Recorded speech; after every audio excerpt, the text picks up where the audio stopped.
Hi guys, my name is Arjun and I'm going to present my final project for the data visualization course. So the project that I picked focuses on a company whose customers are either churning or not churning. So I obtained this data set from Kaggle, as you can see here. So this is the data set.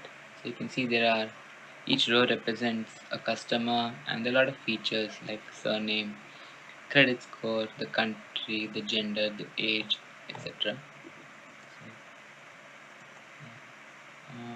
So this is the initial prototype I made for the data set.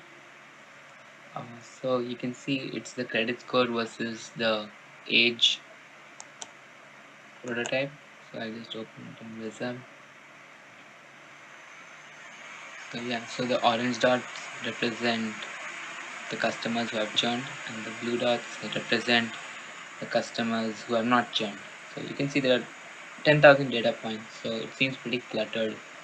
I've dealt with it using binning, which we'll see in the later visualization. We'll get back to that one. So here are some of the questions that I came up with on seeing the data set. So there are quite a number of features in the data set, and I wanted to know how some of these factors really affect whether the customer has churned or not. For the second question, it was based on the country. So since they had offered the geography of the customer, I wanted to know if companies performing well in a certain country, and if they are, why or why not. So in the dataset, there are actually three countries available: Spain, Germany, and France. So, and the last question that I asked myself was, is gender and salary affecting the churning in any way? So we'll see all this in the coming parts. So here some of the sketches that I drew for what the visualization should look like.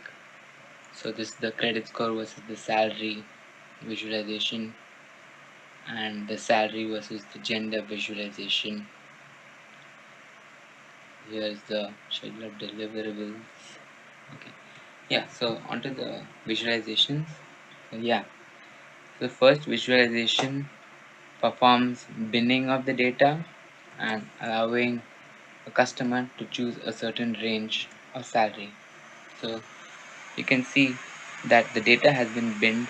So I chose 150 because it just seemed to look good. No specific reason for that. Lesser bins would have just increased the clutter. So I could have maybe increased the number of bins. So yeah, you can see it. So I've chosen two parameters here: credit score and estimated salary.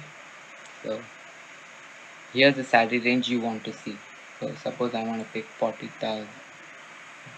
Suppose I want to pick 40,000 to 80,000. So I'll just go ahead. You can see I've provided a tooltip here to know which salary you're going to pick.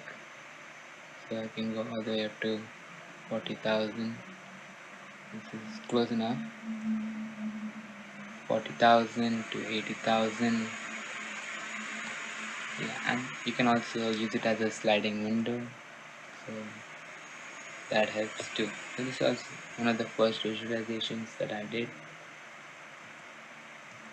Now the second visualization is what I have is what is built upon on the first visualization. So is this one right here. I have already selected a range of salary like in the first one because the computer was really slow, so I just kept it preloaded.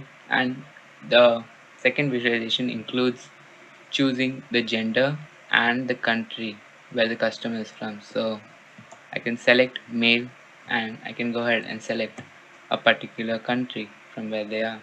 So you can analyze the data like that. It's pretty interesting. And so for my third visualization, I focused on gender and the estimated salary and the age as well.